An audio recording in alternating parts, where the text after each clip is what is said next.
And that was when I met my first therapist. Gave me very different. I took a break. Find someone who is not so CBT based. Okay, you probably want to look for some green flags where there are some red flags that I would say.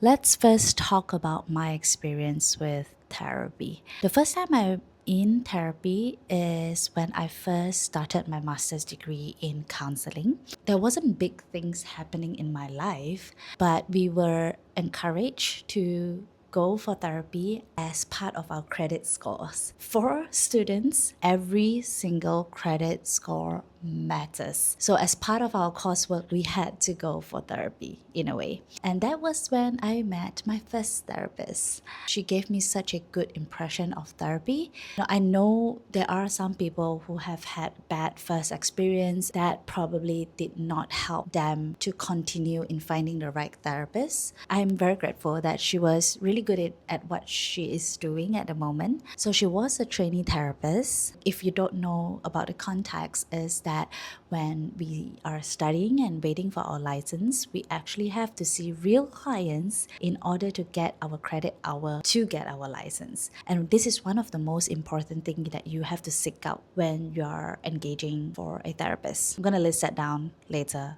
in this video. My first therapist utilized CBT modality, which is cognitive behavioral therapy. During that time, there wasn't much big triggers in my life that I needed to solve, or there wasn't any crisis. However, going into therapy made me realize, oh, there are so many blind spots that I did not notice. And recognizing those blind spots actually helped me become a better therapist today. Some of the topics that was covered is my need to overwork and how I function as an eldest daughter. And burnout become one of the more significant topics that we explored. I believe I had almost 10 sessions with her. 4 sessions was what we needed to do to get those credit score, but I continued seeing her because it was that beneficial for me. I've benefited a lot from CBT itself. It helped me identify some of my belief system that is just not functional anymore. Hence, I learned how to reframe. I learned how to speak to myself more kindly and more accurately, actually.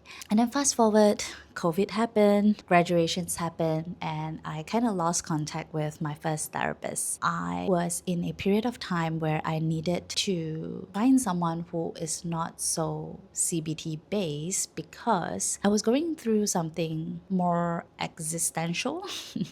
I don't know how else to frame this. It was during a period of time that I was questioning certain meaning of an event. I came across this counselor from an NGO institution where he offers existential therapy. This is a paid therapy session. It was definitely slightly cheaper as compared to private sectors. I had around 4 to 5 sessions, if I'm not wrong. His way of relating to my issues and with my outlook in life and help me find meaning has definitely helped me kind of find my own narrative and story around how I want to process that event. That was a whole new experience as compared to the first counselor, but both gave me very different insights on my life, and I do think it's equally as beneficial for me because with that specific problem or with that specific event, I needed something different than CBT itself. So I have had my first experience with a female therapist, second experience with a male therapist, because the second season of my life was also very relationship related. Having an opposite gender actually helped me build very different relationship concepts with men. And I think that's also something that you can consider when it comes to looking for your therapist. I stopped because I think during that time was post-COVID. I was stuck in between of not having a job, finding it difficult to get my license and whatnot, hence financial considerations as well. I decided to pause because at that moment of time, I feel like I already gotten what I needed from therapy itself. So I took a break. And fast forward, last year I went back to therapy, and this time I went for a private practice counselor. It's a whole different experience. Of course, number one, the price is definitely higher. Number two, it's also for a very different topic, and there's very different purpose as compared to first two therapists. I didn't go for my second therapist because he was pursuing something more academic, so very much research based. Really proud of him. So this is why I didn't go back to him. It's not that he's not good. For my current therapist, I was very specific in what I wanted. I think this comes with my first two experience in knowing what worked for me and what didn't work for me. And that is one of the really important factors as well. Whatever that I've gone through with my past two therapists, they really did help me a lot. However, I'm also very aware on what I need in this moment of my life, especially as a therapist who is trained in specific modalities. I knew I wanted to work on some of my blind spots, especially when I'm working so much with families and so much with couples. So I wanted someone who is trained in that area in order to help me find my own pattern as well. And I also know what worked for me for the first two sessions. I wanted to bring those strengths in. I think I've wanted to look for a therapist since like 2 years ago, but I really couldn't find one. And of course, because I was also quite specific with who I wanted. I'm really glad that I'm in a circle where I could just ask around. I think that's like pros and cons to it. The pro is that I know who to go to if I need referrals, but cons is just industry is so small that I need to find someone that I don't know well enough to be my therapist. Yeah, I think I can't say much about what it's like currently because I am still in the midst of doing the therapy work and still quite fresh into it. So I don't want to make my judgment. I don't want to share too much. I would like to keep those private. So when a point of time where my information and my experience will be helpful, I will definitely share them.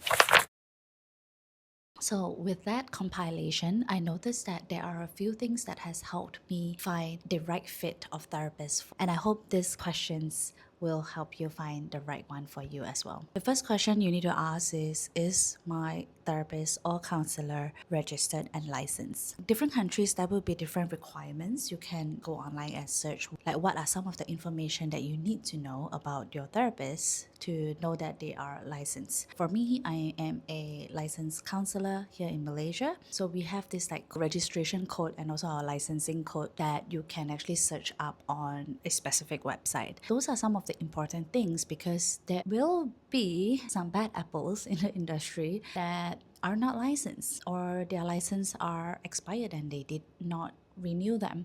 It's good to always cross-check that because number one, you're protecting yourself. You know, if there's anything unpleasant that has happened in the therapy sessions that you're going through, you know who to go to. This is also important because that means the service provider that you're going for is actually still having ongoing trainings or they are seeing clients still.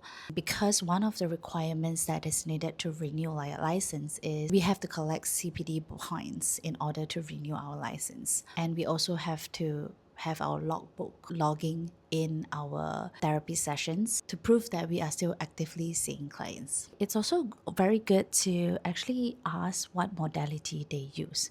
Personally, I do explain to my clients like what are some of the things that I do in the sessions. Like I will be very upfront and say I am trained in family therapy and couples therapy, and hence I would ask very thorough questions about your family of origin or your relationship histories. I am also someone that is quite experiential as well, so I won't just be talking in sessions. You know, we might move around, we might do some activities together, and I make those very clear with my clients. Most of my clients who comes to me, they know that there is a specific relationship problem that they want to solve, or they already have prior knowledge that my current stuck point might be due to my family of origin. Hence, a lot of them come to me with that mindset. It's also good to ask your therapist if they are trained in the specific areas that you're struggling with. So for example, if somebody comes to me with a eating disorder problem, I probably would not take them in, not because that I don't want to, but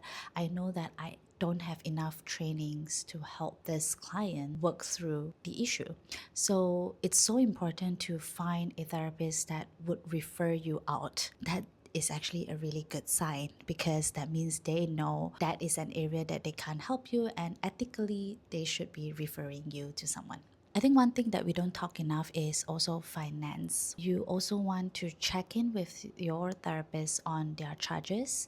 And if you're someone new to therapy and you're at a place where there's nothing urgent or there's no crisis happening in your life and you'd like to give it a go for trainee therapists. A lot of times they are under strict supervisions. You can actually gain a lot from them, and when you have that tight supervision or tighter supervision, you actually get quite good quality therapy as well. Okay, you probably want to look for some green flags when you search for your therapist. You should at least feel seen, feel heard, and challenged gently. Your therapist should feel like human as well, that you're able to vibe with. There are some red flags that I would say you should keep an eye on. Number one, they make the session all about themselves.